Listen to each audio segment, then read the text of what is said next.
Step right up, dummies, and listen to the stupidest sports show on earth with Rodney Newpol and Tim Van Stratton.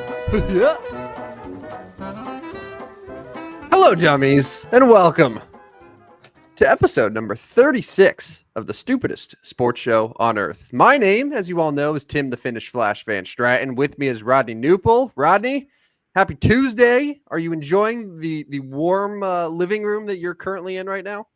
Yeah, the fireplace came in well this week and today, especially with a high of like -4 today. Yeah, that fireplace has been working a little extra, but been nice. And college football game last night, we'll get to it here in a little bit. Kind of, I don't know, it wasn't all that great. I was hoping for a little bit more competitive game, but I was on the right side of it, so I can't complain about that. It got juicy, but I think it got juicy just a little bit too late. If it would have happened 5 minutes earlier, like into the game, then I think we'd be onto something. But yeah, no, I'm with you. We're going to talk plenty of that. We're going to talk some NFL. It is Championship Sunday coming up this weekend. My guarantee of all guarantees did not work. No, I kind of knew that was going to happen because that's just what always happens. The guarantee of all guarantees. Why can't you have these types of guarantees about the Eagles and then you look like the fool? Why do I always have to look like the fool? I'm playing it a little bit close under the vest here with my Eagles Bills, trying to, just, I don't know, maybe they'll win. I don't know, but I still like this Buffalo Philadelphia Super Bowl. I said it in July. I'll say it again. I'm 1 weekend away. I wish I would have made a large bet on it. And actually, I was thinking today, I was on the treadmill running today, and I was like, when Ohio State lost to Michigan, I thought then in my mind, and I wasn't smart enough to come out and say this, but I thought, you know what? Now would be a great time to bet the Buckeyes to win the national championship. Because I'm sure the number would have been as high as you would have seen it because they were – they were low. They were big favorites or, one of the favorites all year. And then when they lost to Michigan, of course, that number moved a little bit. But, I kind of had a feling then. I was like, they're going to go run the table. Now, how they ran the table, Tennessee, Oregon, who was it after that? Somebody, and then Notre Dame did 4 straight impressive wins. The Texas. Yeah, Texas, I wish. A lot of wishing goes on when you bet on sports because you actually click the button on the wrong one way too many times. Yeah, impressive playoff. Like when you consider where they were, like after that Michigan game, after just the events that happened on the field and just everything about Ryan Day and the program, it was like who in that point would have said, you know what, a month later, that team's going to be the national champion. Like no one. And I know that, and I'm sure that you did have that thought, but it was one of those thoughts where it's like, yeah. No, this isn't going to happen. No, this isn't going to happen. But you're like, but it might. Like I could see this scenario where they do battle back. Ryan Day does show that he knows how to fight through this adversity. But anyways, didn't get it done. Easier said than done. And kudos to the $20 million college football roster. All right. By the way, if you want to join in on the conversation, we have lots to get to over the next hour or so. You can leave us a comment. You can make sure to follow us, first of all, on Twitter at Stupid Sports Show, no W. And you could leave your comment there. You could leave your comment on YouTube. We'd love to get your participation in the show. You put together sort of the itinerary for today's episode, and you want to start with a little coaching talk. Yeah. Wonder Boy. Ben Johnson, the Wonder you Boy. famously said last week, Ben Johnson is not leaving Detroit. So we know that you're not perfect with all your predictions. But if you remember correctly, I did say that. But then when we talked about the Detroit game, I did mention, hey, why aren't we concerned about Aaron Glenn and Ben Johnson being a little distracted for this game?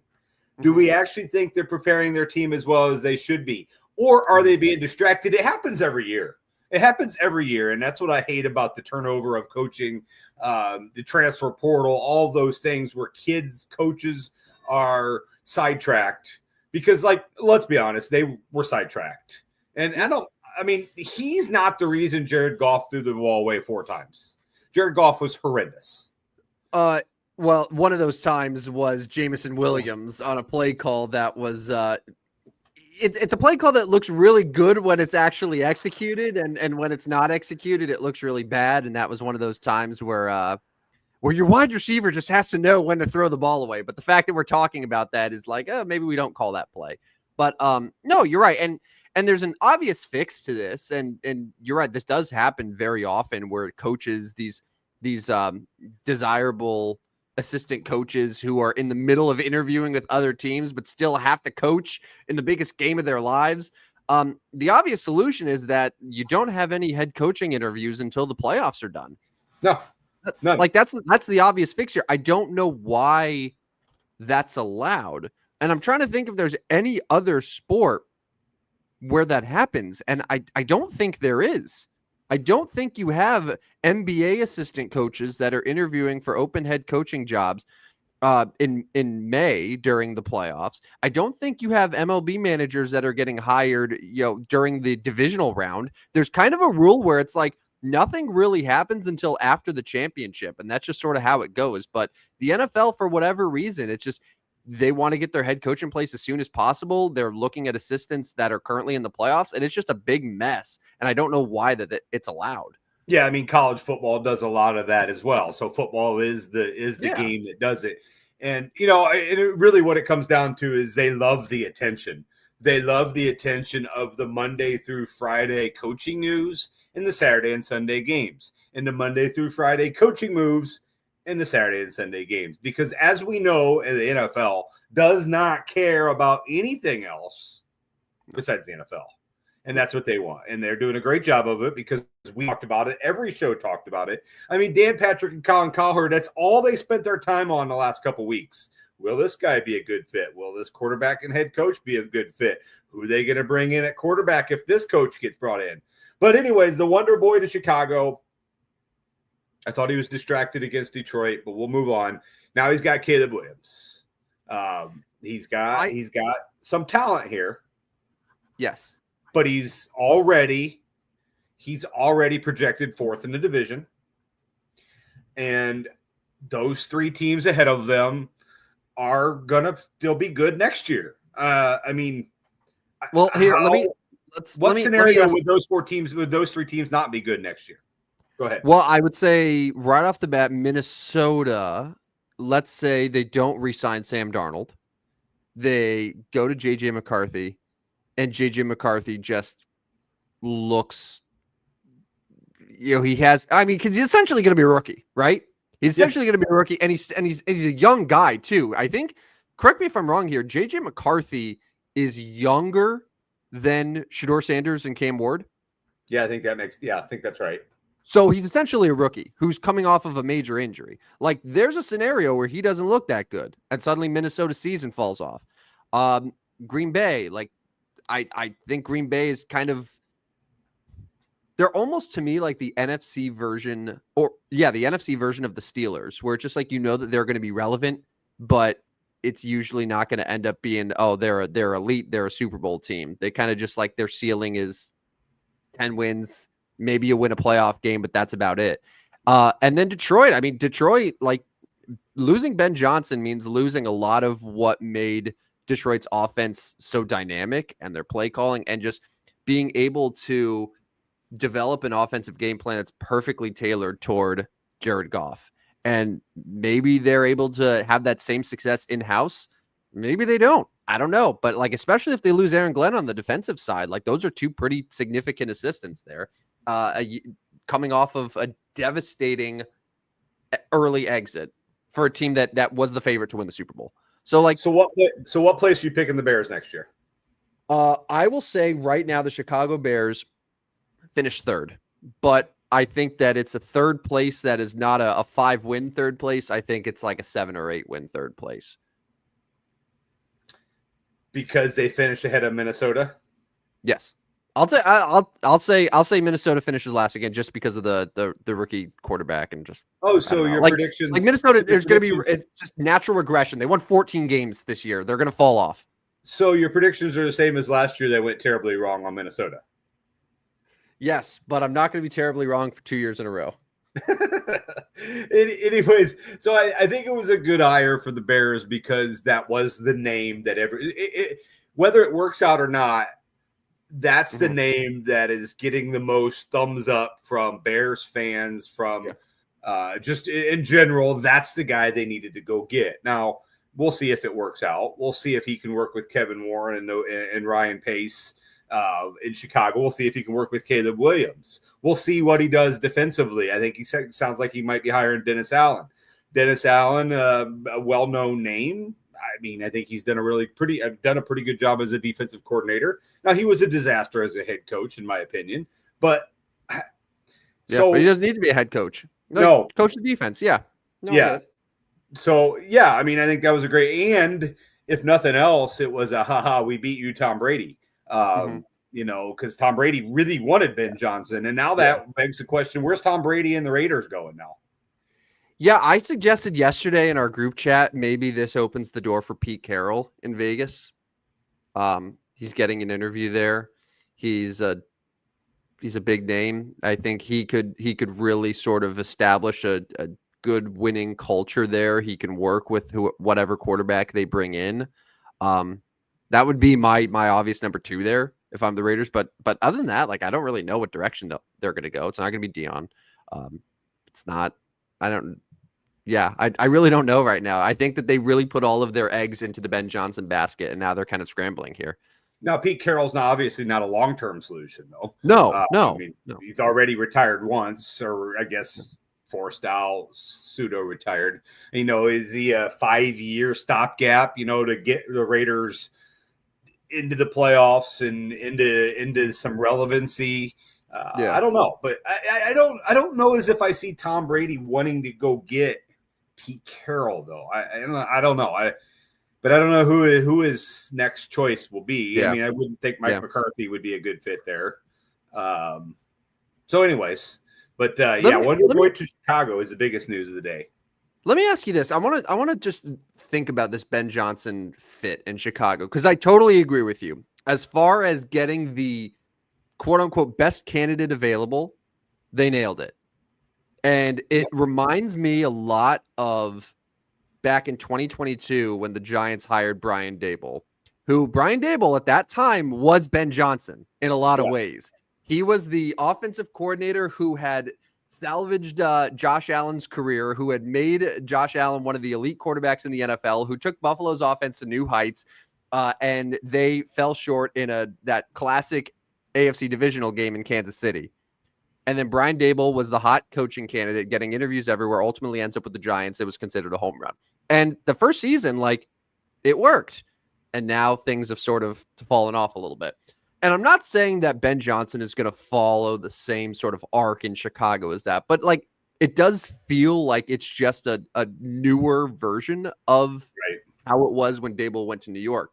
But I think a lot of people are they're thinking that he's going to go to Chicago and able to pull off the exact same offense, or just to be able to build that offense and to score at the rate that he was in Detroit. When the fact of the matter is the Detroit Lions has some pretty freaking good players. All right. So let's think about this. Okay. So let's just start at the quarterback position. Jared Goff, say what you want about him. He does a few things very, very well. He's able to make reads very well. He's able to get the ball out quickly, and he's accurate, right? Caleb Williams did none of those things his rookie year. He held the ball on long. He wasn't particularly accurate. He struggled making reads. He took a bunch of sacks, like the exact type of opposite quarterback in a lot of ways that Jared Goff is, right? Right. Running back, you were able to go Jahmyr Gibbs, David Montgomery, back and forth, back and forth. Bears, it's DeAndre Swift sometimes, and then I don't know what they do after that. And then receivers, you have Amon-Ra St. Brown, elite number 1 receiver, but speed guy. Jameson Williams, super speed guy. Bears, Rome Odunze, DJ Moore, good receivers. Neither of them are considered fast. They're not burner. Keenan Allen's not going to come back. And then Laporta, Cole Kmet, I mean, some similarities, but Laporta's a much bigger guy, better blocker, all that. And the offensive line, by the way, in Detroit is great. The Bears' offensive line, bad. Yeah. You get what I'm saying? So do you understand what I'm saying here? So yes, Bears fans should be excited about this, but you're not going to become the Detroit Lions next fall. No. You're not. No. Because none of the personnel that you have right now matches up with the personnel that worked in Detroit. So like you're going to get maybe some version of it. Maybe you're going to get some of the play calls, but like you're not going to be scoring 34 points a game here. It's not going to happen because you don't have the players that are able to execute it. Right. And I think, I think you got to see Ben Johnson if he can bring some of the Dan Campbell toughness over as a head coach. I mean, that played a large factor in Detroit's success too, is just kind of the it and the nitty gritty. We've got the it factor. We're tough. We're tougher than you. And, Ben Johnson doesn't necessarily seem like, he's not a big, rough, tough guy like Dan Campbell. So, what identity is he going to bring to his team? I know he's going to be an offensive guy, but and then like, let alone the defense for the Chicago Bears wasn't all that good last year either. So like, okay, so Dennis Allen going to fix that right away? There are a ton of questions in Chicago. Yeah. Now the good news is they have cap space to work with, right? And Caleb Williams in theory will get better in his second year. You have to consider that. Like there are going to be improvements that the guys take and elevate to the next step. But I'm just saying, like personnel wise, I wouldn't be shocked if there's a pretty steep learning curve here with these Bears players trying to do what Ben Johnson wants them to do. And it takes a long time, especially at the quarterback position, because again, Caleb Williams and Jared Goff are not similar quarterbacks in any way, any way. Yeah, first things first is Ben's got to tell Caleb, you got to get rid of the football. Yes. It's boom, boom, boom, get rid of it, done. Like none of this running around trying to make magic happen, which goes against everything he did at SC, goes against everything he did last year. Like it's going to take a significant change in his mindset to be able to execute what Ben wants him to. If he can do that, then I think the Bears are going to take off. Which is funny because this weekend, who are we seeing play quarterback? We're seeing Patrick Mahomes, he can move around a little bit. Josh Allen, he can move around a little bit. Jaden Daniels, he can move around a little bit. And Jalen Hurts, he can move around a little bit. So, like, if the guys can't move around, are they what's their ceiling right now in the NFL? No, they can move. And, like, Goff can move. It's not like he's a statue. I think it's more just like if like Caleb, to me, it was if the first read's not there, then it's I'm going to run backwards. I'm going to try to like do something insane. And it often ends up with him taking a sack or whatever, right? Like Goff, it was just boom, boom. All right, just get rid of the ball fast. And yeah, he had interceptions. Caleb didn't have interceptions because Caleb was taking sacks or just throwing the ball out of bounds or whatever. So I don't know. Yeah. We'll see. But yeah, like it'll be fascinating. Mobile's good. Mobile's fine. But it's are you holding the ball 6 seconds and then getting sacked 12 yards behind the line of scrimmage? Like that's the issue. And I mentioned this before, but one thing it is going to do is it'll definitely sell tickets for Chicago bringing him in his first year. There's no doubt that Bears mania, especially depending on how they draft. Now, last year's draft was sexy with getting Caleb Williams, with getting Rome Odunze, like, 2 offensive studs, and then they went and did other moves. How are they going to draft this year? Offensive line? Well, here's what I'm thinking about too. Okay. So a big part of why Detroit's offense was able to work the way it did was because of the ability to go back and forth between David Montgomery and DeAndre Swift. Yeah. Is there a universe? Because Chicago Bears, they drafted an offensive lineman in the first round last year. I don't necessarily think they have to draft a lineman 10th overall this year. Let's say Ashton Genty's sitting there for them. Ooh. Is he the because it's funny because we talk about running backs and they're supposed to be the final piece of the puzzle, right? For a team that won 5 games last year that the Bears did, you wouldn't think that, okay, we should add a running back and then boom, we're going to take off there. But a lot of people said the same thing about the Detroit Lions when they had the 12th pick and they took Jahmyr Gibbs a couple months after signing David Montgomery. It would be something very similar to that, where you're able to have Genty and Swift and you really focus on running the football, and between their legs, Caleb's legs, and then you also can, stretch the field with more with the Dunze. That opens up a world of possibilities here. If assuming they're able to use some of their 70 plus million in free agency and cap space to go and address the line, they need a couple defensive pieces too. But if they're able to add a couple linemen, then Genti at number 10 becomes really interesting for them. Yeah, That's I like just that. that's my thought here. I like that too, because I'm always thinking about what's going to sell tickets. Ashton Genty drafted is going to sell tickets over some big 325-pound offensive lineman that you don't know if he's going to be able to actually stop anybody or not. No, that is a lot like last year's draft, and that's going to build the height machine even more. I mean, remember last year when they drafted Caleb Williams and got Odunze. I mean, legitimately, people were talking about them winning the NFC North. Mm-hmm. And, almost instantly, despite the fact that they finished last, despite the fact that all those other teams, Minnesota wasn't great going into last year, but that's going to do the same thing. I can't wait for May when the hype machine starts again on that one. But that's a great thought, because you get what do they call Gibbs and Montgomery, like lightning and thunder? It's Sonic and Knuckles. Yeah. Yes. Yeah. I mean, you come up with another name for Genty and Swift. I mean, I don't know. I don't know and Swift is not David Montgomery or Jahmyr Gibbs, but they're different running backs for sure, but it's the idea of capitalizing on the strengths that each of them have and being able to go back and forth. And it's nice, you don't have to give the ball to Ashton Genty 30 times immediately. You don't have to just totally destroy him right then and there. But like Ashton Genty would be, I would imagine, the top back, and then you have Swift as sort of your third down, your pass catching running back. You know what I could see, kind of similar-ish to like a Brian Robinson and Austin Eckler, the way that Washington's able to bounce between the two of them is kind of how Ben Johnson could do it with Genty and DeAndre Swift. It would absolutely take the hype machine to new levels. And it would cap off the third straight offseason that Ryan Poles has won. Because 2 years ago, it was the trade to fleece the Panthers and get DJ Moore, won that offseason. Last year, it was Caleb Williams and Rome Odunze, won that offseason. This year, it's Ben Johnson, maybe Ashton Genty. They're the offseason kings. No team in the NFL is better at winning the offseason than the Chicago Bears under Ryan Poles. That's a fact.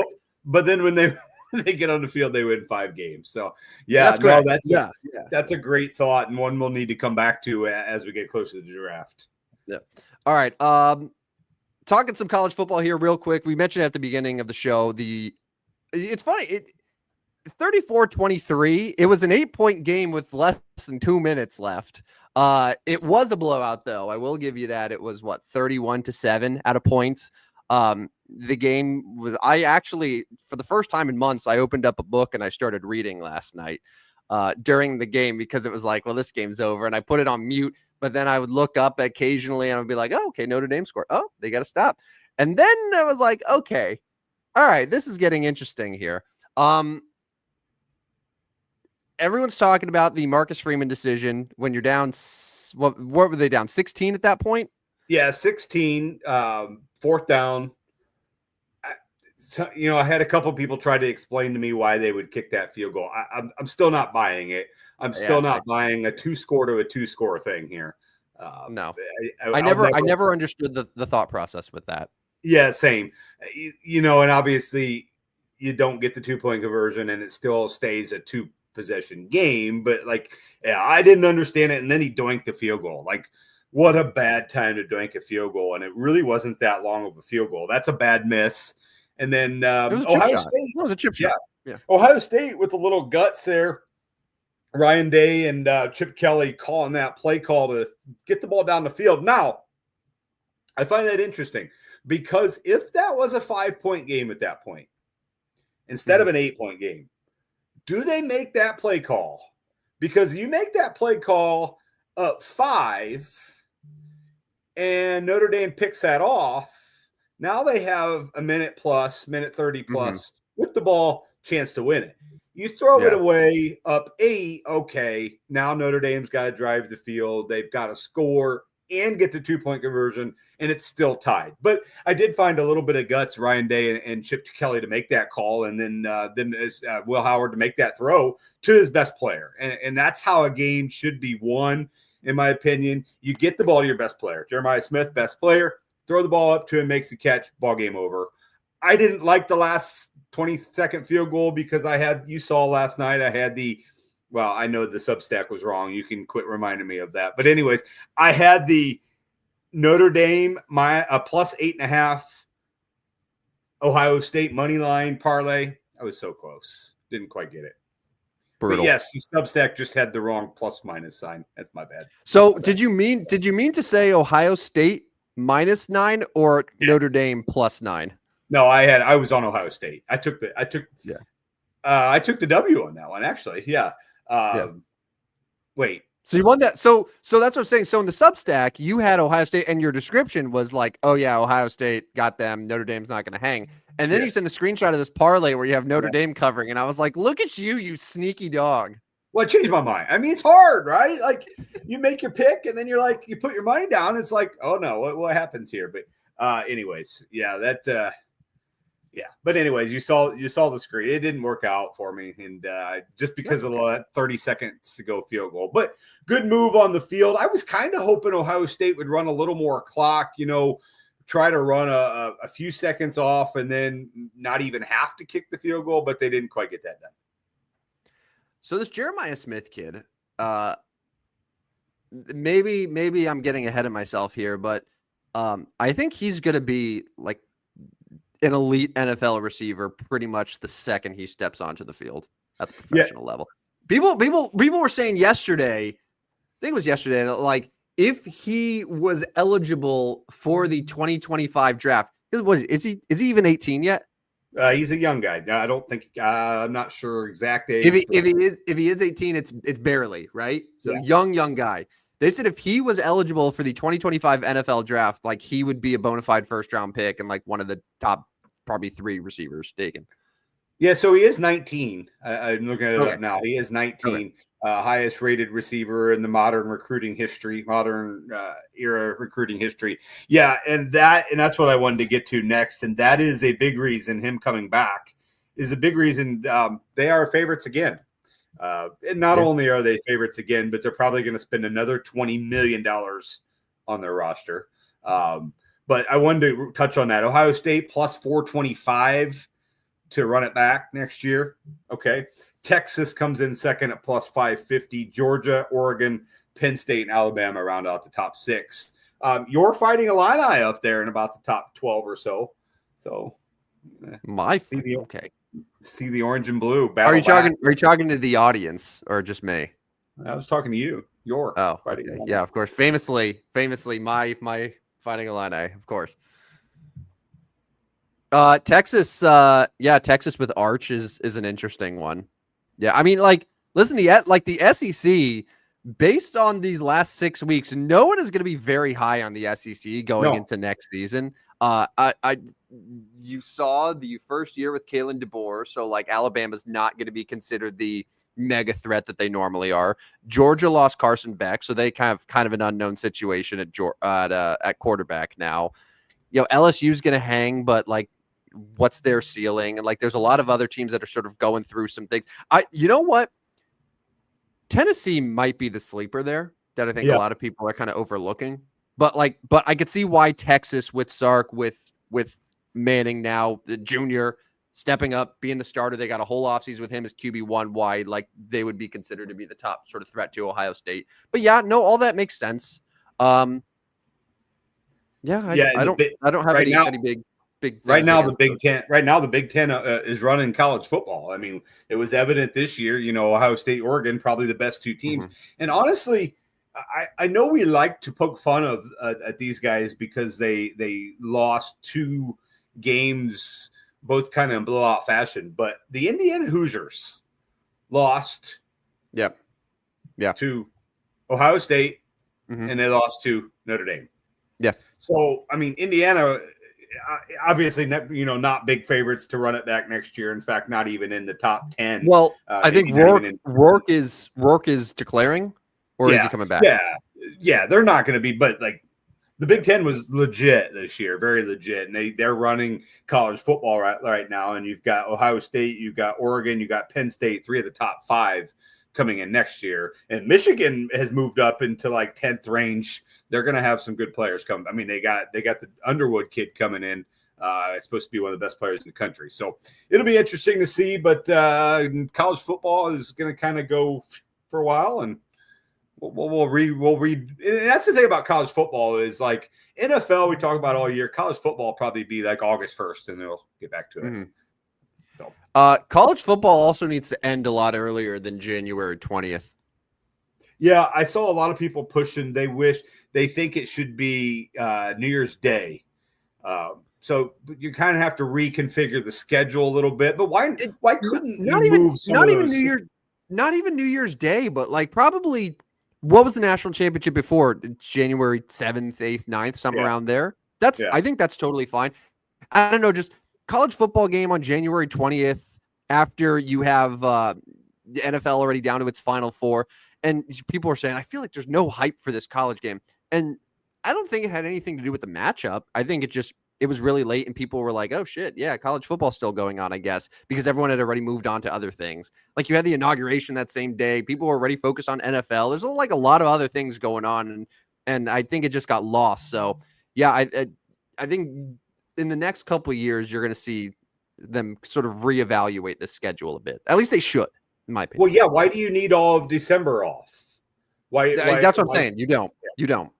Yeah, I mean, we see all of the month of December off outside of the Army-Navy game. We see those bowl games right around the 20th or so. But, you start playing these playoff games at like the 12th, 13th, something of December. And now you're looking at closer to New Year's Day. But, I mean, New Year's Day would be a great national championship day. They talk about put it at the Rose Bowl New Year's Day every year. Now, I know that's not going to happen, but it's not a bad thought. It's certainly not a bad thought. But yeah, I agree. January 20th for college football, a little too late. Too late. People lose interest. Like it is what it is. All right. NFL. Should we do it? Well, I got 3 of the winners. Chiefs, Eagles, Bills. Where do you want to start here? What would you like to discuss for the NFL divisional round before we look ahead to Championship Sunday? Yeah, and I think we can look ahead Friday's show. We can kind of give our picks then. I guess Kansas City, all the talks will always be on officials, whether it was or not. And I'll be honest, I saw 0 of the Kansas City-Houston game. I know, what our group thread says. I know what I've read online. Did you see the penalties? Have you seen the videos yet? Yeah, I've seen some. Was it? So let me just ask somebody who watched the game. Was it as egregious as social media is talking about? The first one, that roughing the passer, no. Because should it have been roughing the passer? No. But was it like totally egregious? I don't think so, because Anderson was high. So like, okay, like the helmet's in touch, but he was high. I've seen that called before. The second one was egregious. It's Mahomes. He's scrambling. He's running around. He crosses the line of scrimmage. He's dancing. And he likes to do this thing where he does a really late slide where it's not just the run and slide. He almost just drops right there. So he does a late drop about 3-4 yards past the line of scrimmage. 2 Texans defenders then come right after Mahomes drops and collide into each other. The helmets hit each other. Mahomes' helmet is beneath them. Texans' helmets above him, and they throw the flag there for unnecessary roughness. First down. Chiefs go on to score that drive. That was the one that I think people were like, "This is too much. Like this has to stop." That's the one to me where like you can really, really make the argument of the Chiefs are just getting all of these breaks, and it's ridiculous because there's no universe that I want to be a part of where that is on Houston there. Yeah. I mean, did Kansas City even look that good on the field? Like, I don't know. Like, they just keep winning though. That's the problem. So this is what Kansas City does really well. Okay. Kansas City does a really great job of any single time their opponent gives them just an inch, they will take it, right? Mm-hmm. So, like the Texans had a couple plays in the fourth quarter where I think they had so they scored, right? But they missed the extra point. Then they attempted a field goal. They got blocked. There was another one later where the Chiefs finally got called for a penalty. They were looking at a second and long, third and long, right? That pushed them out of the goal range. But that next play, like Mahomes, as he's falling, is able to find a wide open Kelsey. It's the things like that just every time that their opponent makes any sort of slip up, the Chiefs are right there, just right on cue. And it's for offense, it's their defense, it's their special teams, it's all three phases, and that's why they're impossible to beat. Like, in order for the Bills to beat them, okay, because I don't think this is crazy to say that the Buffalo Bills are better. Like, they're a better team than the Chiefs are. Yeah. But the Chiefs don't make mistakes. No. They won't make mistakes. And if the Bills make any mistakes, they're not going to win. Yeah. Yeah, they got to be flawless in all three phases of the game. Right. Yeah. I mean, you're the perfect description of the Chiefs, and I guess that's why people are irritated with them, right? Like, we're tired. Maybe we're just tired of seeing, because it's not flashy. No, it's not. It's the Chiefs from 6 years ago were all the Chiefs from 6 years ago are what the Bills are right now. Yeah. But then somewhere along the lines that changed, and they don't score over 30 points. Mahomes doesn't put up huge numbers, but yet they win every game. Doesn't matter where they are. Doesn't matter who they're playing. The defense is going to show up, and they're going to make the plays that they have to. And it's gross, but you just have to accept it. Speaking of scoring 30 points, the Washington Commanders. Yeah. Absolutely just poured it on offensively. And I know Detroit was missing all of their defensive guys, but they were missing all their defensive guys for like the last forever. Yeah, no, and I should have accounted for that before I made my guarantee. You're absolutely right. The defense has taken some batterings, right? They were able to get through it, but Washington kicked their ass. Like, that's all. Yeah. That's all there is to say. Like, the Cliff Kingsbury led Washington offense was amazing. Jane Daniels was fantastic. It seemed like every time Brian Robinson or Austin Eckler touched the ball that they were going to get a first down. Like, it was like run the ball. Jane Daniels going to extend. I mean, Washington, and here's another factor too that I think we overlooked as well, even though we kind of hinted at it a little bit during our preview on Friday. Washington is the best team in the NFL on fourth down. Yeah. The best. Yeah. Like, we all associate Detroit with, the team that succeeds on fourth down. Detroit might go for it the most on fourth down. Washington converts the most on fourth down. Yeah. And Jane Daniels, as a rookie, to be able to do that is phenomenal. And every single time they went for it on fourth down, which like 4 or 5 times, they got it. And they got it easy, and they extended drives, and they were able to just continue to pour it on. And then you couple that with the fact that you had another bad Jared Goff game, couple really bad turnovers. You had the 12 men on the field that went from basically change it from fourth down to first and goal from the one. Like, it's the things like that where it's like, it wasn't the night. It wasn't the night. And that's all you can say. And Quinn out Dan Campbell in that one. Yeah. No, he did.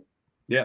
And Dan Quinn is obviously developing, and we're hearing a lot about him. And that happens every time a team goes to a conference finals, but he's developing himself into a legitimate, really good head coach here. But he's got a stud quarterback. I mean, and he's got the lightning and thunder running back situation. Terry McLaurin, really good.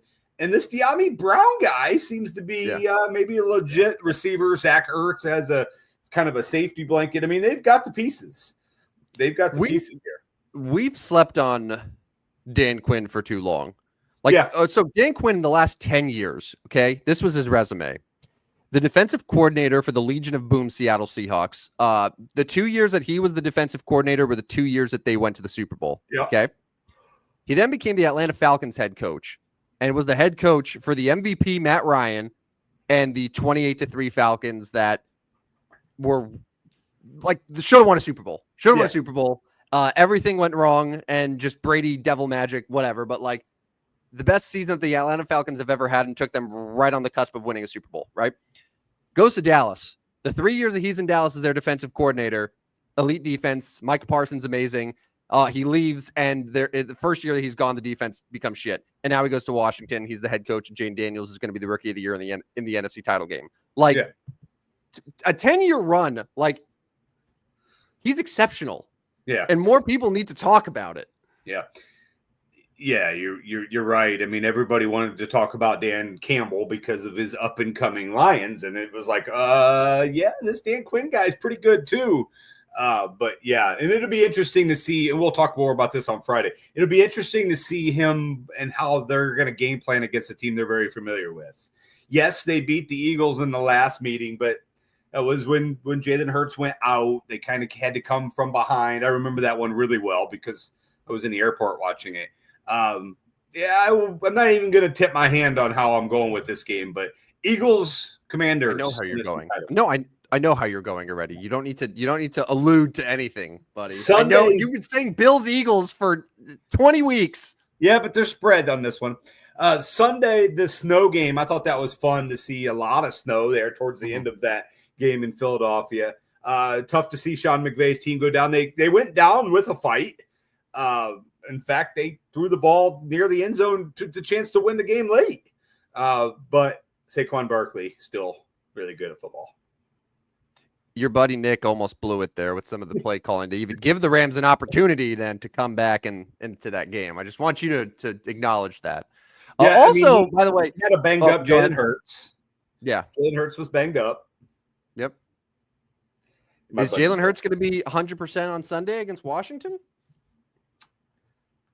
I mean, is anybody 100% at this point in the season? I don't know. I'm just saying.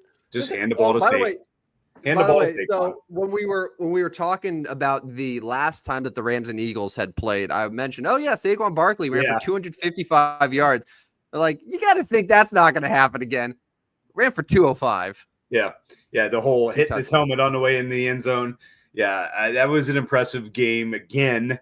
Fun to see in the snow. And now there's talk that Cooper Kupp might not be back with the Rams. I'd be sad to see no Cooper Kupp in the Rams. He fits the Rams. Like, seeing him somewhere else is just not going to make sense to me. It's kind of like Adam Thielen, to be honest with you. When Adam Thielen was no longer with the Vikings, and I know like he wasn't like a mega star with Minnesota, but like that was weird for a while for me. So but he was really good. He was really good. Yeah, and he was really good. But and then the final game, the Buffalo-Baltimore game. I know Baltimore had chances, but Buffalo was the better team throughout that game. They just were.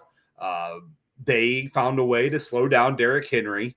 Obviously, the Mark Andrews drop was a huge play. But keep in mind, so if Mark Andrews makes that catch to tie the game, Buffalo still gets the ball with 2 timeouts and like a minute plus on the clock. So, like, Mark Andrews needs to make this catch, and Mark Andrews is kind of the fall guy here because he dropped that one, he fumbled it, but like Buffalo still has a pretty good chance to win that game. But Josh Allen, tremendous again, and I love seeing Josh Allen in the AFC title game. The Josh Allen like box score is very similar to the Jalen Hurts box score, so it's one of those things where you actually need to like watch the games to see like. Because like Josh Allen finished with 16 of 22 for 127 yards passing, right? Like it's not amazing at all. But he only took 1 sack. He was very accurate. He was able to like not turn the ball over, led the team when he needed to. Like all of those things that are really, really crucial. Now, is he going to be able to go 16 of 22 for 127 yards and no touchdown passes and beat the Chiefs? I don't think so. But no, he looked sharp. Buffalo looked sharp, like you mentioned. Like they forced 3 turnovers against a really good Ravens team, and Buffalo, I think, just feels very well rounded, and they feel like they can go into Kansas City and win. They already beat the Chiefs once this year. It was a game in Buffalo. Now it's going to be a little bit different. It's an AFC title game. It's in Kansas City. Chiefs have have all sold their souls to the devil. It's very obvious, but has America ever rooted for a team? Well, maybe how about this? In the last like 10 years of the NFL, have we collectively as a nation rooted for a team more than we're going to root for the Buffalo Bills Buffalo this Bills. Sunday? Yeah, no, you're right. You're right. Just because we don't want to see Kansas City back in the Super Bowl. We don't want to see Taylor Swift hanging out with Caitlin Clark in the press box. Yeah, it'll be fun. Is that the first? Is that the first game on Sunday? I feel like they usually do the AFC second. Okay. I think I remember the NFC one's always going first. I could tell you now before I just recklessly speculate. It is. Yeah, Commanders. Yeah, 2:00 Central and 5:30 Central is the Bills Chiefs game. So the spreads right now for both of those. So you have it opened up at 4.5 in Philly. It's already moved to as high as 6.5. So it's like 6.5 right now in favor of the Eagles. The Chiefs are still about 1.5 to a 2-point favorite. So the lines are probably to be expected. I'm not surprised that 4.5 came out and everyone immediately jumped on Philadelphia there against Washington. And Rodney, I know you said you weren't going to tip your hand here, but we've been talking all year about the system play.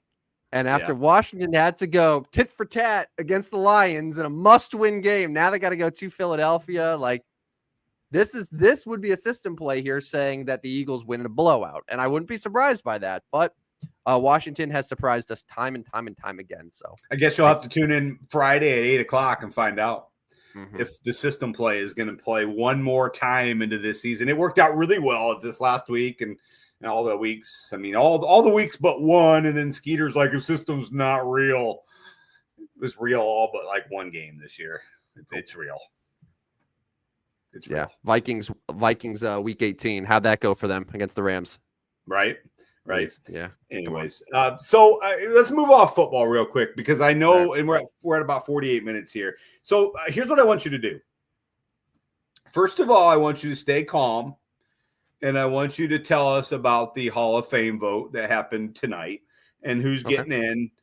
And then I want you to go off on your rant that you've got on Major League Baseball right now. Okay, I'm going to sit back and listen. You've got some ideas. I don't want to ideas here. I don't want to talk for 12 uninterrupted minutes. I'd like to be able to have a discussion here because, you're a huge baseball guy. And I feel like for the last 2 weeks, I've been screaming into a void. So it's nice to have another person there to be able to be like, no, Tim, you're not totally unhinged. Okay, so first let's start with the Hall of Fame. Who's going in? Yes, Hall of Fame. I'm very old school in the sense that I still get like so fired up to talk Hall of Fame. I love it. Like these are all guys that played in our era that I remember their entire career, when they debuted, when they retired, all of it. So we got 3 guys that are going into the Hall of Fame. Ichiro Suzuki, the first Japanese player ever to go into Cooperstown. Pretty cool. Awesome career. You combine his Japanese numbers and his American numbers, he's the all-time world hit leader. Fun fact. Yeah. There's one.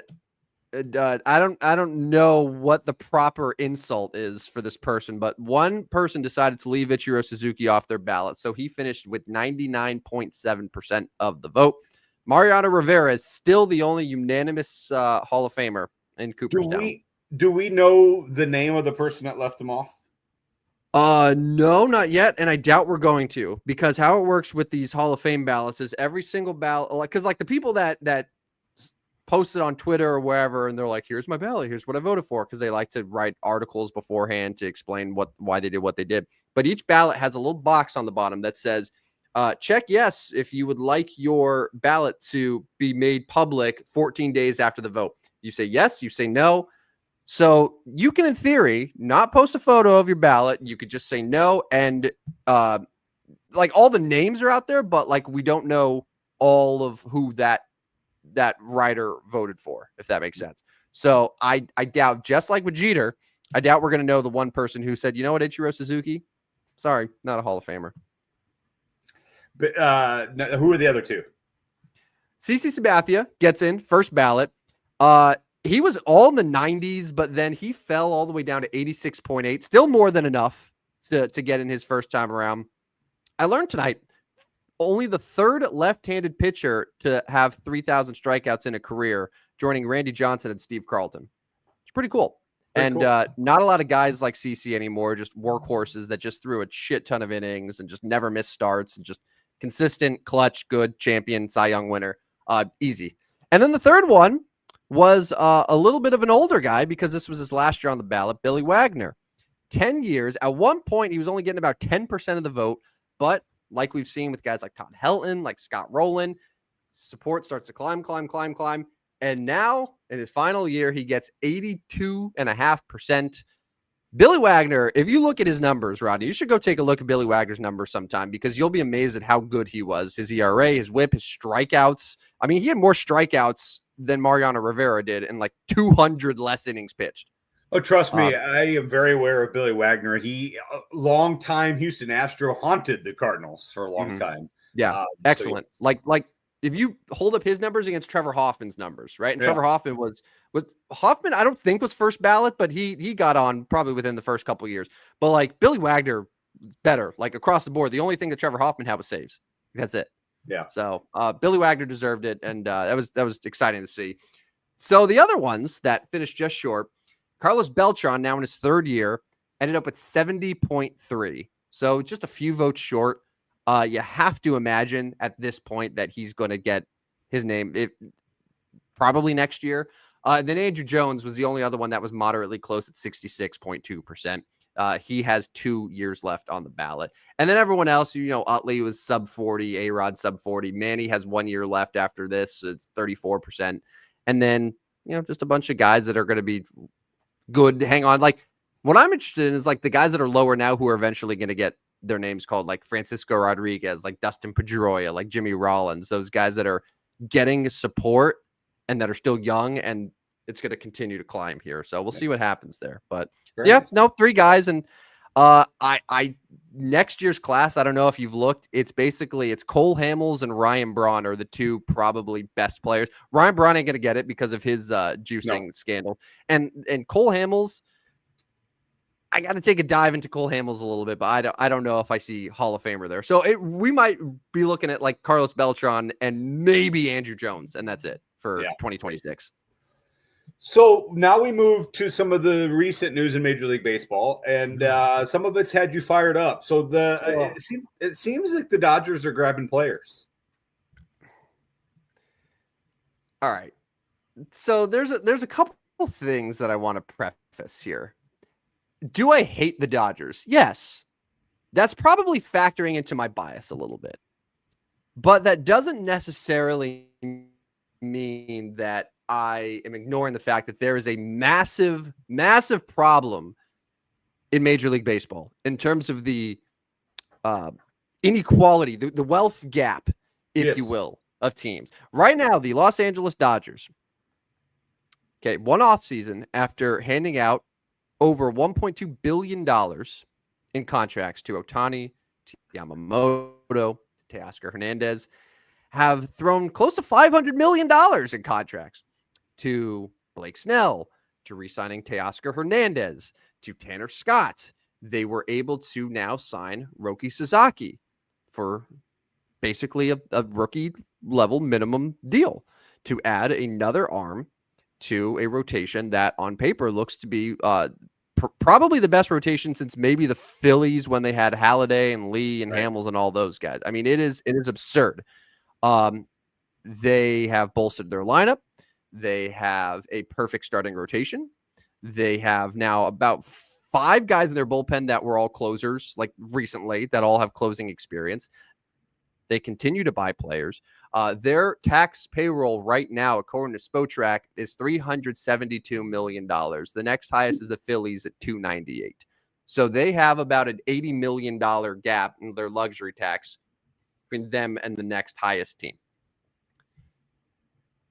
What really upsets me more than anything, is the people that are trying to tell me, someone who loves baseball, who I would consider, Rodney, like you love baseball as much as I do, right? Like love this shit so much. They're trying to tell us that this is good for the game. Yeah. What the Dodgers are doing right now, spending over $1.5 billion on contracts in the last 2 years, to have over $1 billion in deferred money for guys on their roster that include Mookie Betts and Freddie Freeman. This is good for baseball. This is great for baseball. This is so amazing to have a team that is spending $2 billion on players. Isn't it a joy? Or they're trying to say, well, all the teams can do what the Dodgers are doing. Yeah. Yeah. Why isn't your owner spending this money? Why isn't your owner doing these deferred payments? Because they can't. Because no one else can. No one else can. Don't sit here. And you know what? I don't want to get like overly political here, but it is inauguration week. But it's like the reason that Trump is our president, right? The reason that the Democrats lost. I told you I'm unhinged here, but I have a point with this. I promise. The reason they lost is because like the Democrats tried to sell a lot of voters who were on the fence on the idea that the economy was amazing. Oh, the stock market is doing super well. America's economy is better than it's ever been, right? But then people are like, well, wait a minute. Why do I feel like gas is so expensive still? Why is everything still so expensive? Like, they're trying to tell you that everything's great, but like in my mind, it's like, well, I'm not seeing that. That doesn't impact me. And I feel like it's the same thing right now in baseball, where they're trying to say what the Dodgers are doing right now. It's so amazing. The game is as healthy as it's ever been. But there's 29 fan bases right now that are saying, no, it's not. No, it's how is this good for baseball? No one is agreeing with this at all. And yeah, maybe it's because it's the Dodgers, whatever it is, but like they're combining their TV deal, which is by far and away more profitable than any other TV deal in the sport by a wide margin, their market in LA, their proximity and their resources to Japan, which now is as a result of getting Ohtani, they're able to get Yamamoto, they're able to get Sasaki, and basically have route to any good Japanese player that wants to come into baseball. So like they could do all these things. The Pirates can't do that. The Brewers can't do that. And don't sell us on the bullshit that they can. Oh, because the owner doesn't want to spend money. Yeah. Could these teams spend more on payroll? Sure. But let's see what they'll do if they have the same television contract that the Dodgers do that basically gives them like $350 million of revenue each year just from television. Just from television. And it's like their payroll right now, what they're spending is probably more than the entire like revenue that about half of the teams in baseball bring in each year. Yeah. So how are we going to sit here and say that the Dodgers are just doing what every team can do? They can't.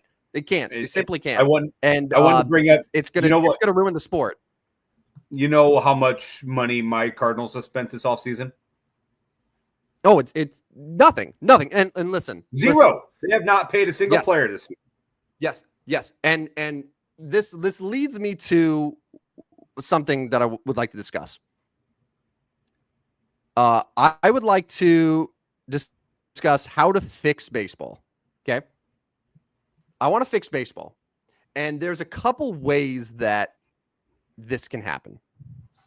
Because right now, the CBA expires beginning of December 2026. We're almost certainly going to get a lockout. And I really do think at this point that we are going to lose meaningful games in 2027, and we're going to have a shortened season because there are dire issues that need to get addressed. But these are the issues. And I bring these up because these are things that I think are going to make both sides, the owners and the players, unhappy about. And they say that typically when you have a good compromise, right? When two sides can finally agree, both sides are kind of feeling like they lost a little bit. That's a sign of a good deal. And how you do that, number one, above everything else, you do what the NFL has, what the NBA has, what the NHL has, what pretty much every other major sport has. You establish a salary floor and you establish a salary cap. And it's going to be the conversation starter. It's probably going to end the conversation, but like it has to happen. Yeah, it has to happen. So I was doing some sort of calculations in my head to figure out, okay, so because the way that you basically figure out the cap is you take like 48% of the total revenue, right? add that up, then you divide it by 30 teams, and then whatever that amount comes to, that's sort of where the cap is at. And then I think 85% of that is where the floor is. And for baseball, based on these contracts, it should be somewhere around like the floor of 160 and a cap of close to 190. Obviously, we're not going to sit here and say that the Major League Baseball payroll should go down from 300 million to 190 million. But like, if we set the floor at something like 130 and we set the cap at something around 230, right? So between 130, 230, or hell, you know what? 150 and 250, right? So if it's 150, that gives you exactly half the league right now that have to raise their payroll, because right now is the Cardinals sitting 16th at 146. So that's half of the league that says you got to spend more money, you got to put more shit into your payroll, and you got to do it. Okay? So then they know what's up. On the other side, you have the Dodgers, the Phillies, the Yankees, the Mets that are all spending that's got to come down. And like, you're going to have a lot of teams that are like, well, I'm not happy about it, but guess what? That's the mark of a good compromise. But yes, like to your point about the Cardinals, there's no reason that the St. Louis Cardinals in that division should just be sitting idly by and not spending any money. I totally agree with that. Right. But there's also no reason that the Dodgers can be able to spend the way that they are and defer the money the way that they are. And so we have to come together here. Right. Okay. And one of the things too that amazes me is like, people are like, well, I don't know, how would the owners ever agree to a salary floor? Have you ever realized that like the percentage of like profit that owners make in the three other sports, NBA, NHL, NFL, that do have those salary caps is exponentially higher than what MLB owners. The owners profit probably 5% a year, where like the other owners are probably 15 to 25%.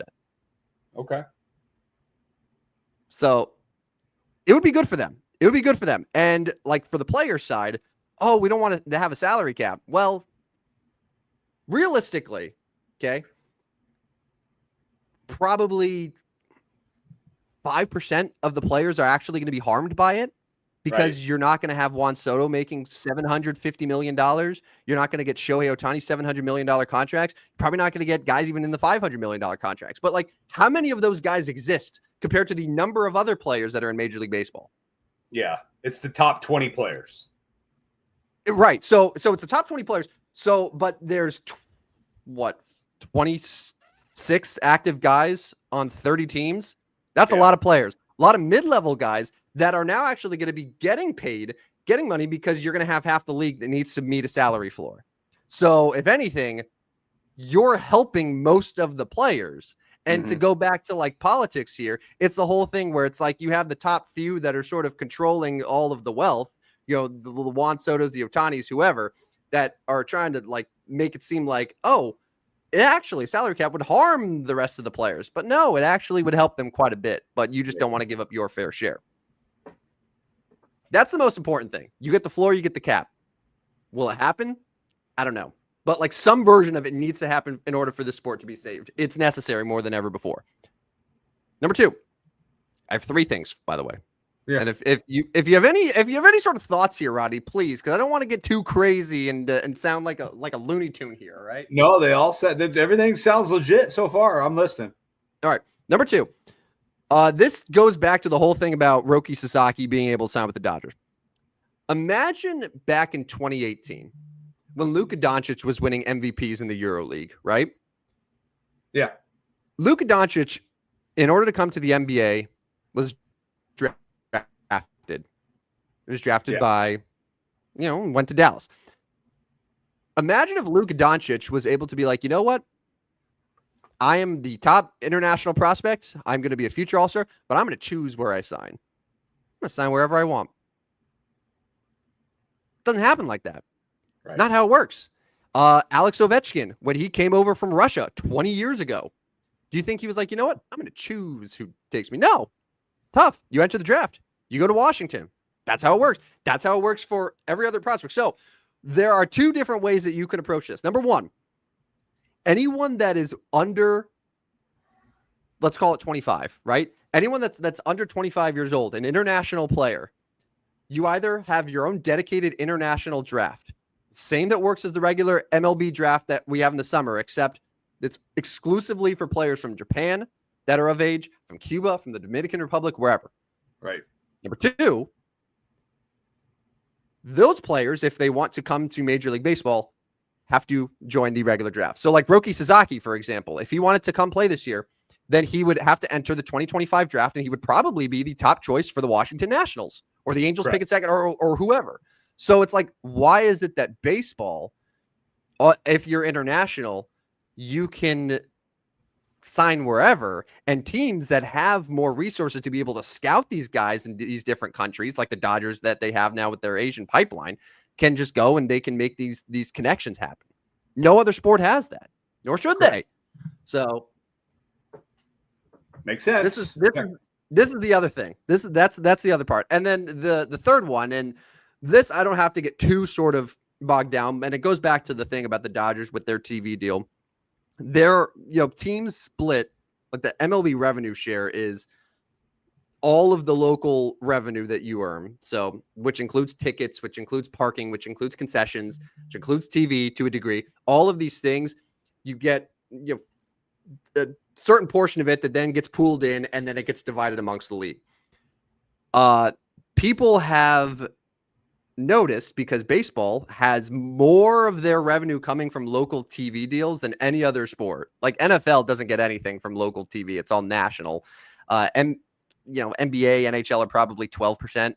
MLB, I think, is 25%, close to it. So like a lot. Like it makes a big difference in these MLB TV contracts. So if you have a big one, like the Dodgers do, like the Yankees do, it matters a lot.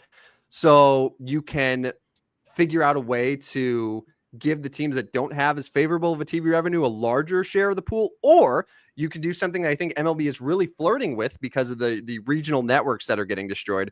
You can say, hey, why don't we take all of the local TV money that comes through, and that gets pooled evenly, all 30 teams. It's a very socialist concept. The Dodgers are going to hate it. The Yankees are going to hate it. I don't give a shit. Because it is a huge reason why we have this gap.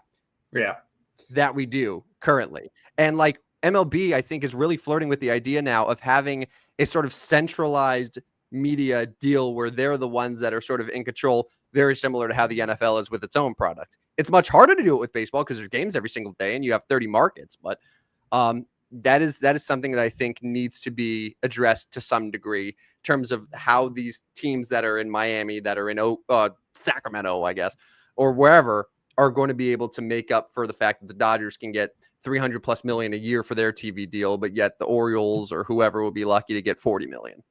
Yeah.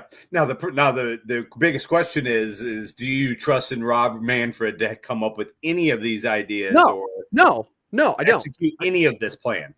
No, I don't. And Rob Manfred, I think, so he's supposed to retire 2029. That's the plan. Yeah. He has a chance to really leave a good legacy. And how I feel about Rob Manfred, but he has a chance to end on a really high note if he is able to make these meaningful changes before his time in office is done. But there's also a good chance that before he leaves, we have the largest work stoppage that we've seen in over 20 years or over 30 years, I should say, with 1994. Like, that's a very realistic possibility, and it could get very ugly.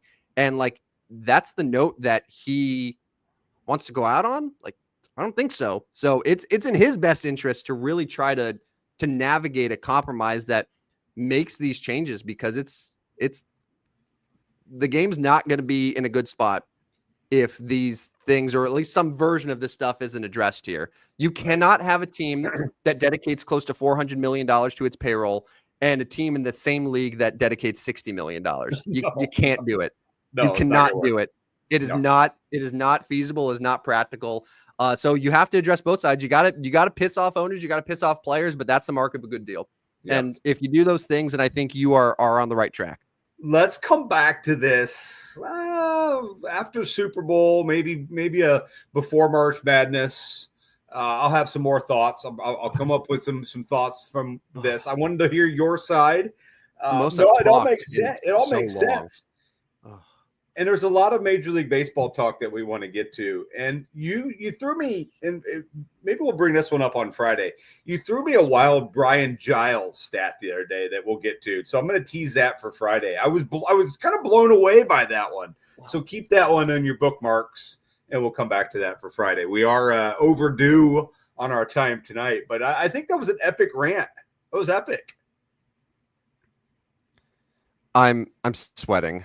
Like that's the most I've talked consecutively in a long time. I just like I don't want to come across as someone who's just whining to whine because because my team is spending money. Like I hope that it's not coming across that way.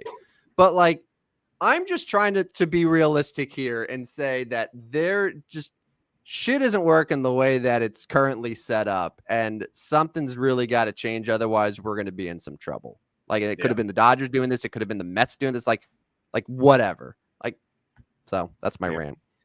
All right, Matt, by the way, during my rant, at some point mentioned, I know deferrals are nothing new, but it's getting out of hand. Yeah, like I'm sorry that people are having a tough time comprehending that the Kansas City Royals owner can't hand out $1.2 billion in deferrals to his roster and then just pay that in 10 years. Like that's like not everyone has the Guggenheim Wealth Network to manage its ball club. Like that's not how it works, man. I hate to tell you. Let's wrap up the show with the best 36 in sports. We'll come back to this one. All I've got for you is Jerome Bettis, the bus. He was the bus. The picture that I thought of when I got to 36. There's some others. This isn't as sexy as a day as some of the recent ones we've had, the 32s, the 33s, even the 34s. Heck, the 35s were good. But what other 36 come to mind for you? I mentioned my Anaheim Ducks goaltender John Gibson. He's 36. Yeah. You know that it's bleak when I have to go with obscure hockey goalie numbers. After I've said, like, I don't pay attention to any hockey goalies. I mentioned a couple NBA guys. Marcus Smart has been 36, I think, his entire time in the NBA with the Celtics and now with the Grizzlies. Yeah. Rasheed Wallace for a bit. Yeah. Who else we mentioned? We mentioned like Dario Saric is 36. Like, yeah, this was a bleak one, and we're gonna get there even worse with like 37. As we start getting a little bit later in them, there are going to be some tough ones. But yeah, that is the bus. I think is our winner here. He's our winner for the 36s. So we'll come up with 37 coming up soon. I also wanted to remind people of my Substack. I picked up some winners today. Make sure you're getting in a Substack. Sign up for that. Your daily picks. I am on 21 days in a row of 2025 of sending that newsletter out there. I will get day 22 tomorrow. Hopefully get you some winners. I am above 500. So if you have followed each and every pick, you're ahead. That's all we can ask for, right? You're ahead. And then we are looking at taking in some sponsorships for the show. So if you're interested, get a hold of us. I will resubmit the sponsor sheet that we have that we have out there. But 286 of you on right now. So find anybody that's interested, let us know. What do you think, Tim? Audience. Is that enough for tonight? No, I think we covered it, man. I'm coming down right now. Like legitimately, I was sweating. It got me worked out. I feel like it could have kept going. Like I had all these points. I pulled up the operating income for like teams in the MLB compared to teams in like the NBA. Like I had numbers and stuff, but I had to self-edit a little bit. Well, you did your homework. That was me self-editing. I probably did about 50% of what I could have done. You definitely did your homework, and I think this is a whole episode. I mean, we could have got a whole episode on this if it wasn't the middle of the NFL playoffs. We probably could have done a whole episode on this one. But it's also the stupidest. It's also the stupidest sports show on earth that I've just been like, well, look at according to the revenue numbers, 23% came from local television deals. I was like. Come on, Tim. Yeah. That does make us kind of stupid, but no, it's been a good show. We'll be back Friday morning, 8:00 in the morning, and we'll have our picks. We have 2 NFL games, and I'm kind of sad we got 3 football games left. That's it. We have 3 football games left. Yeah, but then we have UFL. We do, and the Battlehawks will come back at some point, right? Call.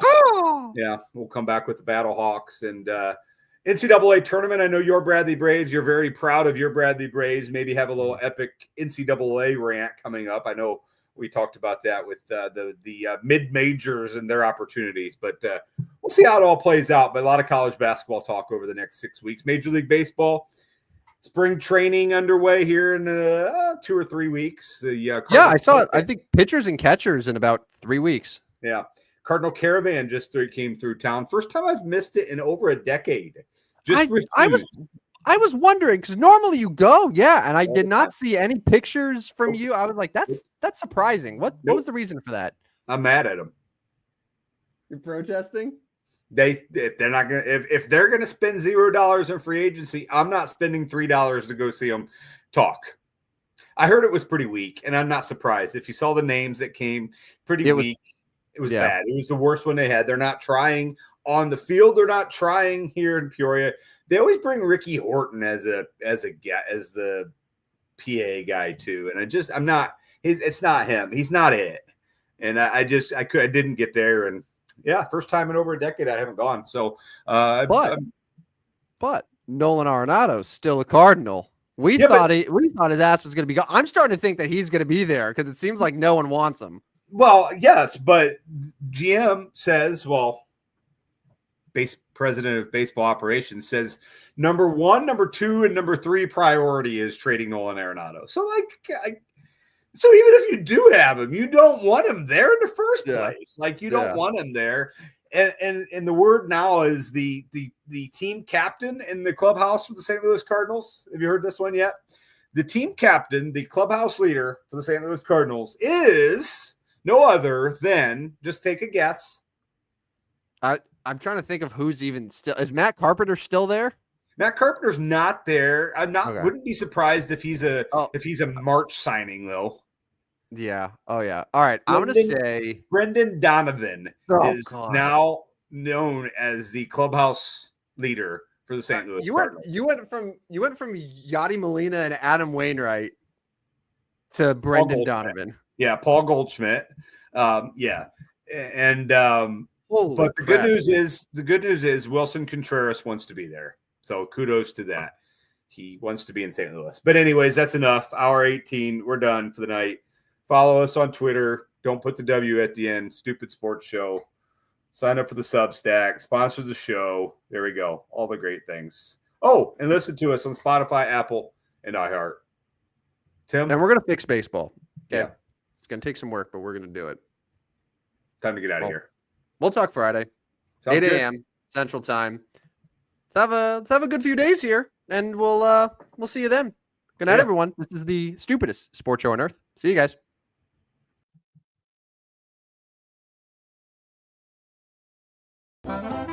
Step right up, dummies, and listen to the stupidest sports show on earth with Rodney Newpole and Tim Van Stratton. Yeah.